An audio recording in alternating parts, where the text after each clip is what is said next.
6.25 한국전쟁과 북한 1950년 6월 25일 일요일 새벽 4시 38도선 전역에서 굉음이 울려 퍼졌습니다. 수백 문의 대포가 일제히 불을 뿜었고 240대의 소련제 T-34 탱크가 남쪽으로 질주하기 시작했습니다. 한국전쟁이 시작된 것입니다. 김일성은 라디오 방송을 통해 말했습니다. 남조선 괴뢰군이 38선을 침범하여 북침을 감행하였다. 우리 인민군은 정당 방위를 위해 반격에 나섰다. 완전한 거짓말이었습니다. 이 전쟁은 김일성이 스탈린과 마오쩌둥의 허가를 받아 치밀하게 계획한 남침이었습니다. 3년간 지속된 이 전쟁은 한반도를 폐허로 만들었고 300만 명 이상의 목숨을 앗아갔으며 분단을 영구화시켰습니다. 오늘은 한국전쟁이 어떻게 시작되었고 어떻게 전개되었으며 북한 체제에 어떤 영향을 미쳤는지 자세히 살펴보겠습니다. 전쟁의 참상, 인민의 고통, 그리고 김일성의 권력 강화. 지금부터 시작합니다. 치밀한 준비. 한국전쟁은 우발적 사건이 아니었습니다. 철저하게 계획되고 준비된 침략 전쟁이었습니다. 김일성의 집착. 김일성은 1948년 정부 수립 직후부터 무력 통일을 꿈꿨습니다. 그의 논리는 간단했습니다. 남조선은 미제 식민지이고 이승만은 친일파 괴뢰다. 우리가 해방시켜야 한다. 또한 그는 자신감이 있었습니다. 인민군은 강하고 국군은 약하다. 빠르게 끝낼 수 있다. 그리고 무엇보다 그는 권력 강화를 원했습니다. 통일의 영웅이 되면 그의 지위는 확고해질 것이었습니다. 군사력 증강 1949-1950, 1949년부터 인민군은 급속히 증강되었습니다. 병력 1948년 초 약 5만 명, 1949년 말 약 15만 명, 1950년 6월 약 20만 명, 일부 자료는 23만 명. 무기 소련제 T-34 탱크 약 240대, 자주포와 야포 수백 문, 항공기 약 전투기 약 180대, 각종 소화기와 탄약, 중국 내전 참전 병력 귀환, 중국 공산당군에서 싸웠던 조선인 병사 약 5만 명이 1949에서 1950년 북한으로 귀환. 이들은 실전 경험이 풍부한 정예 병력, 제164, 제166사단 등으로 편성, 훈련. 소련 군사고문단 약 3,000명이 훈련 지휘, 소련식 전술과 교리 교육, 기동전, 전격전 연습. 남한의 군사력 1950년 6월.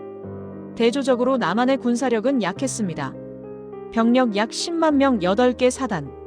무기 탱크 없음, M8 경장갑차 27대만. 중화기 매우 부족. 항공기 전투기 없음, 연습기 22대. 대전차 무기 거의 없음. 미군 1949년 6월 철수 완료. 군사고문단 약 500명만 남음. 주한미군 없음. 이것은 압도적인 전력 차이였습니다. 스탈린의 최종 승인 1950년 1월 국제정세가 김일성에게 유리하게 돌아갔습니다. 에치슨 라인 선언 1950년 1월 12일 미 국무장관 에치슨이 연설. 미국의 태평양 방어선은 알류샨 일본 오키나와 필리핀, 한국과 대만이 제외됨. 김일성은 이것을 미국이 한국에 개입하지 않을 것이라는 신호로 해석했습니다. 1950년 3월 4월 김일성은 다시 모스크바를 방문했습니다. 스탈린은 이번에 승인했습니다. 조건 마오쩌둥의 동의도 받아라. 그리고 빠르게 끝내라. 미국이 개입하기 전에. 마오쩌둥의 동의. 1950년 5월 13에서 16일 김일성은 베이징을 비밀 방문했습니다. 마오쩌둥은 처음에는 주저했습니다. 중국은 이제 막 내전을 끝냈고 대만 문제도 남아 있었습니다. 하지만 스탈린이 이미 승인했다는 말에 마오도 동의했습니다.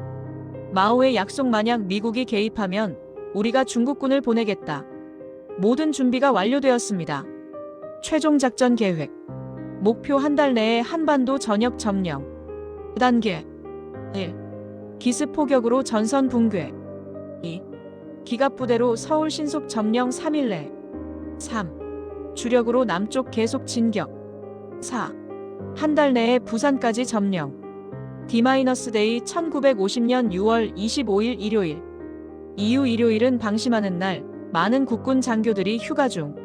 전쟁 전야. 1950년 6월 24일 토요일 밤 38선 북쪽에는 북한군 10개 사단, 약 9만 명이 집결해 있었습니다. 탱크 240대, 야포 수백 문이 남쪽을 향해 포구를 겨누고 있었습니다. 병사들은 출동 명령을 기다리고 있었습니다. 남쪽에서는 평화로운 토요일 밤이 지나가고 있었습니다. 국군 장교들 중 많은 이가 주말 휴가를 나갔습니다. 서울에서는 사람들이 일요일 외출을 계획하고 있었습니다. 아무도 몇 시간 후 전쟁이 시작될 줄 몰랐습니다. 전쟁 발발과 초기 북한군의 진격. 1950년 6월 25일 새벽 4시 38선 전역에서 북한군의 포격이 시작되었습니다. 수백 문의 대포가 일제히 불을 뿜었습니다. 포탄이 남쪽 국군 진지에 쏟아졌습니다. 30분간의 집중 포격 후 보병과 탱크가 38선을 넘기 시작했습니다. 주요 돌파 지점: 서부 개성 - 문산 - 서울 축선, 중부 춘천 지역, 동부 동해안 축선. 국군의 혼란. 국군은 완전히 기습당했습니다. 많은 부대가 주말 휴가로 전력이 약화된 상태였습니다. 지휘관들도 부재 중인 경우가 많았습니다. 무엇보다 탱크에 대응할 무기가 없었습니다. T-34 탱크는 국군의 화기로는 막을 수 없었습니다. 오전 9시 육군본부는 뒤늦게 비상명령을 내렸습니다. 오전 11시 이승만 대통령이 서울을 떠나 수원으로 피난했습니다. 서울 함락. 북한군 제4사단과 제3사단이 개성을 돌파하고 서울로 진격했습니다. 6월 26일 오후 북한군 탱크가 의정부에 도달했습니다. 국군은 한강 방어선을 구축하려 했지만 시간이 부족했습니다. 6월 27일 밤 국군은 한강 인도교를 폭파했습니다. 하지만 너무 일찍 폭파해서 많은 국군 병력과 시민들이 강 북쪽에 고립되었습니다. 수백 명이 폭발에 희생되었습니다. 6월 28일 새벽 북한군이 서울에 입성했습니다. 개전 3일 만에 수도가 함락된 것입니다. 평양 라디오는 승리를 자축했습니다. 위대한 수령 김일성 장군의 영도 아래 인민군이 괴뢰 수도 서울을 해방시켰다. 계속되는 진격. 북한군은 멈추지 않았습니다. 한강을 건너 계속 남쪽으로 진격했습니다. 7월 초 대전 함락, 7월 중순 대구 위협, 7월 말 낙동강 도달. 불과 한 달 만에 한반도의 90%를 점령했습니다.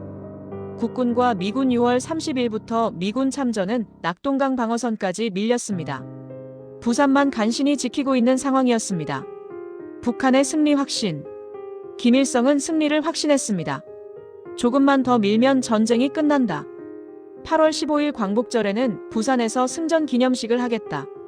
하지만 그의 계산에는 중대한 오류가 있었습니다. 첫째, 미국의 개입을 과소평가했습니다. 둘째, 남한 인민의 환영을 기대했지만 현실은 달랐습니다.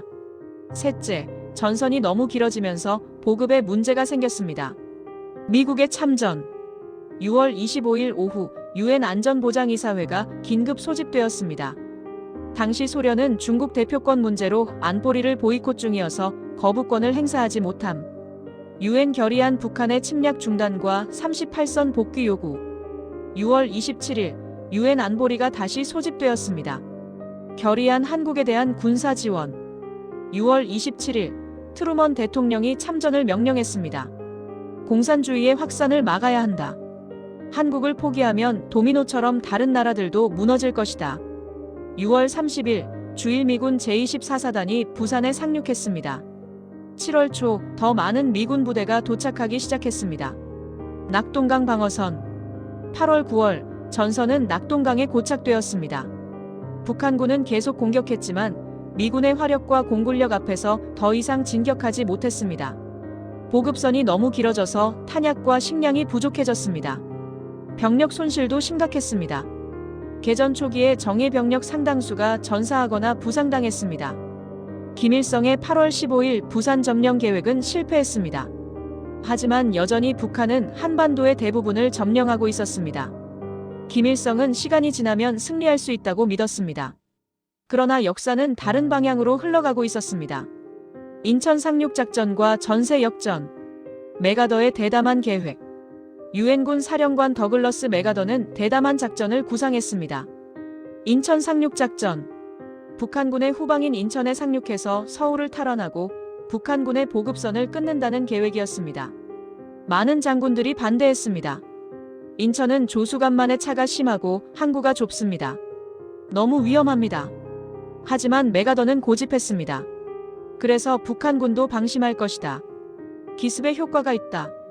1950년 9월 15일 마이너스 크로마이트 작전. 9월 15일 새벽 인천 앞바다에 유엔군 함대가 나타났습니다. 미 해병대 제1사단과 육군 제7사단 총 7만 5천 명. 상륙함 260척, 전투함 수십 척. 함포 사격이 인천을 뒤덮었습니다. 북한군 인천 방어 병력은 2,000명 남짓. 완전히 기습당했습니다. 오후 5시 해병대가 월미도를 점령했습니다. 다음 날 미군은 인천 시내로 진격했습니다. 북한군의 저항은 산발적이었습니다. 대부분의 병력이 낙동강 전선에 묶여 있었기 때문입니다. 서울 탈환. 9월 16일 유엔군은 인천에서 서울로 진격하기 시작했습니다. 북한군은 황급히 서울 방어 병력을 증강했지만 역부족이었습니다. 9월 22-25일 치열한 서울 시가전이 벌어졌습니다. 9월 28일 서울이 탈환되었습니다. 정확히 3개월 만이었습니다. 북한군의 붕괴. 인천 상륙작전은 북한군에게 치명타였습니다. 낙동강 전선의 북한군은 후방이 끊겨 보급이 중단되었습니다. 유엔군과 국군이 낙동강에서 반격을 시작했습니다. 북한군은 총퇴각하기 시작했습니다. 조직적인 후퇴가 아니었습니다. 패주였습니다. 병사들은 무기를 버리고 달아났습니다. 부대들은 와해되었습니다. 수만 명이 포로가 되었고 수만 명이 전사했습니다. 38선 돌파. 10월 1일 국군 제3사단이 38선을 돌파했습니다. 트루먼 대통령과 유엔은 중대한 결정을 내렸습니다. 38선에서 멈출 것인가 아니면 북진할 것인가. 결론 북진. 이참에 한반도를 통일하고 공산주의를 몰아내자. 10월 9일 미군도 38선을 넘었습니다. 평양 함락. 10월 19일 국군 제1사단과 미군이 평양에 입성했습니다. 김일성과 북한 정부는 이미 10월 12일 평양을 떠나 강계로 피난했습니다. 평양에 입성한 국군은 환호했습니다. 통일이 눈앞이다. 유엔군은 계속 북진했습니다. 10월 말 압록강이 보이기 시작했습니다. 메가더는 선언했습니다. 크리스마스까지 전쟁을 끝내고 귀국할 것이다. 김일성의 절망. 김일성은 강계 임시 수도에서 절망에 빠졌습니다. 불과 3개월 전 승리를 확신했던 전쟁이 완전히 뒤집혔습니다. 인민군은 사실상 괴멸되었습니다. 남은 병력은 약 3만 명. 개전 초 23만 명에서 17로 줄어들었습니다. 영토의 대부분을 잃었습니다. 스탈린에게 긴급 지원을 요청했지만 소련은 직접 참전을 거부했습니다. 이제 남은 희망은 하나뿐이었습니다. 중국. 마오쩌둥에게 매달렸습니다. 약속을 지켜달라. 중국군을 보내달라. 중국군 개입과 전선 고착. 중국의 고민. 마오쩌둥은 어려운 결정을 앞두고 있었습니다. 한국전 참전은 중국에게 큰 부담이었습니다. 중국은 막 내전을 끝냈고 경제는 피폐했습니다. 대만 문제도 남아 있었습니다. 하지만 참전하지 않을 수도 없었습니다. 유엔군이 압록강까지 오면 중국 국경이 위협받습니다. 미국이 한반도를 장악하면 중국은 전략적으로 고립됩니다. 무엇보다 김일성에게 약속했습니다. 10월 초 마오는 결단했습니다. 참전한다. 중국인민지원군. 10월 19일 평양 함락 당일 중국군이 압록강을 건너기 시작했습니다. 공식 명칭 중국인민지원군. 사령관 펑더와이 팽덕회. 병력 1차로 약 26만 명. 중국은 이것을 지원군이라고 불렀습니다. 정규군이 아니라 자원병이라는 것입니다. 공식적으로는 중국이 전쟁에 참전하지 않았다는 명분을 유지하려는 것이었습니다. 하지만 실제로는 정규군이었습니다. 1차 공세 운산 전투. 10월 25일 운산 지역에서 중국군이 갑자기 나타났습니다. 미 제1기병사단이 중국군과 조우했습니다. 격전이 벌어졌습니다. 미군은 충격을 받았습니다. 중국군이 이렇게 많을 줄은. 중국군은 인해 전술을 펼쳤습니다. 숫자로 밀어붙였습니다. 나팔과 징을 울리며 야간에 공격했습니다. 미군은 후퇴했습니다. 하지만 메가더는 낙관했습니다. 중국군이 일부 들어왔을 뿐이다. 크리스마스까지 전쟁은 끝난다. 2차 공세 - 청천강 전투. 11월 25일 중국군이 대규모 2차 공세를 시작했습니다. 이번에는 30만 명 이상이었습니다. 청천강 전선의 유엔군이 포위 위기에 처했습니다. 미 제2사단이 거의 전멸 위기에 몰렸습니다. 11월 말 유엔군은 전면 후퇴를 시작했습니다. 장진호 전투. 동부 전선에서는 더 비극적인 전투가 벌어졌습니다. 미 해병 제1사단이 장진호 함경남도 일대에서 중국군 10만여 명에게 포위되었습니다. 영하 30도의 혹한 속에서 치열한 전투가 2주간 계속되었습니다. 미 해병대는 포위망을 뚫고 흥남까지 후퇴했습니다. 12월 24일 흥남 철수 작전. 10만 명의 피난민과 함께 배로 철수했습니다. 서울 재함락. 12월 중순 유엔군은 38선 이남으로 후퇴했습니다. 1951년 1월 4일 중국군과 북한군이 다시 서울을 점령했습니다. 1.4 후퇴. 수도가 또다시 적의 손에 넘어갔습니다. 수백만 피난민이 남쪽으로 내려갔습니다. 전선의 재역전. 하지만 중국군도 한계에 도달했습니다. 보급선이 너무 길어졌습니다. 미 공군의 폭격으로 보급로가 차단되었습니다. 병력 손실도 심각했습니다. 1월 말 유엔군이 반격을 시작했습니다. 3월 14일 서울을 다시 탈환했습니다. 전선은 다시 38선 부근으로 이동했습니다. 메가더 해임. 메가더는 중국 본토 폭격을 주장했습니다. 만주의 중국군 기지를 폭격해야 합니다. 필요하면 핵무기도 사용해야 합니다. 트루먼 대통령은 반대했습니다. 그러면 3차 대전이 일어납니다. 소련이 개입할 것입니다. 메가더는 계속 대통령과 국방부를 비판했습니다. 1951년 4월 11일 트루먼은 메가더를 해임했습니다. 후임 매튜 리지웨이. 전선 고착. 1951년 여름부터 전선은 38선 부근에서 고착되었습니다. 양측 모두 더 이상 대규모 공세를 펼칠 여력이 없었습니다. 진지전, 고지전이 계속되었습니다. 피해 능선, 단장의 능선, 백마고지, 저격 능선. 고지 하나를 놓고 수천 명씩 죽어갔습니다. 휴전 협상 시작. 1951년 7월 10일 개성에서 휴전 협상이 시작되었습니다. 하지만 협상은 쉽지 않았습니다. 쟁점.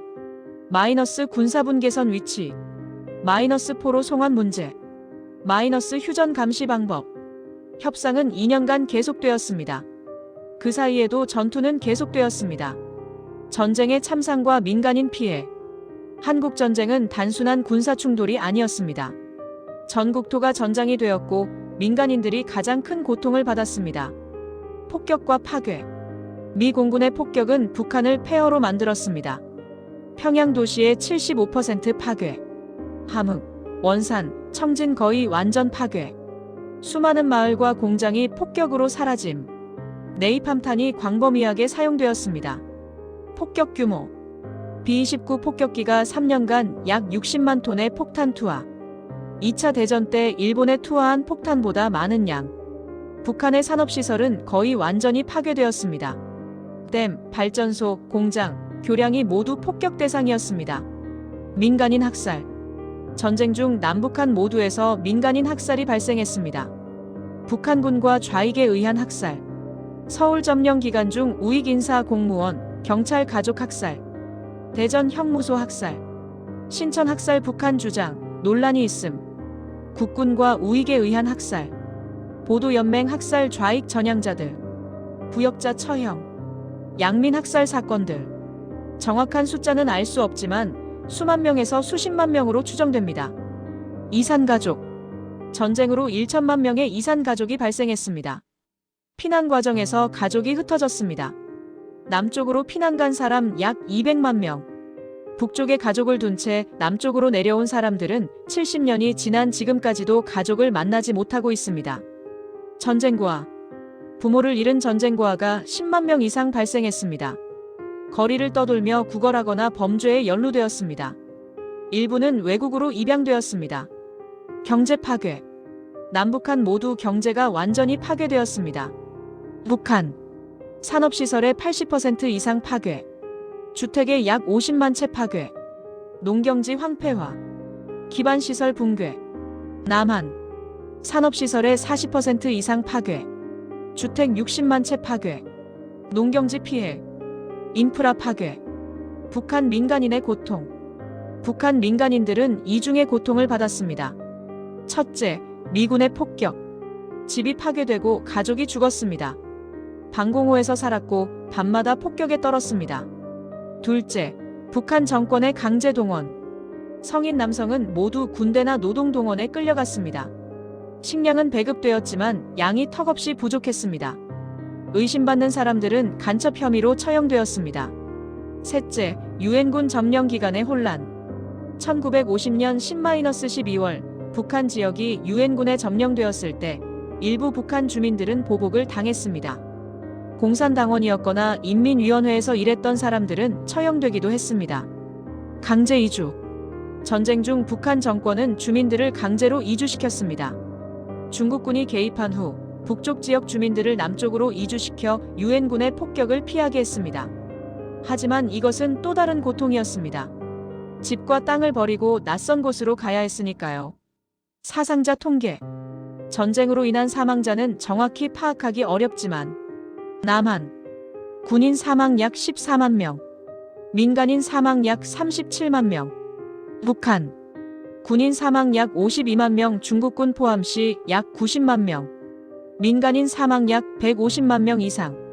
합계 약 300만 명 이상. 한반도 인구의 약 10%가 전쟁으로 죽었습니다. 부상자와 행방불명자를 포함하면 피해는 더 컸습니다. 김일성이 시작한 전쟁은 통일을 가져오지 못했습니다. 대신 수백만 명의 목숨을 앗아갔고 한반도를 폐허로 만들었으며 분단을 영구화시켰습니다.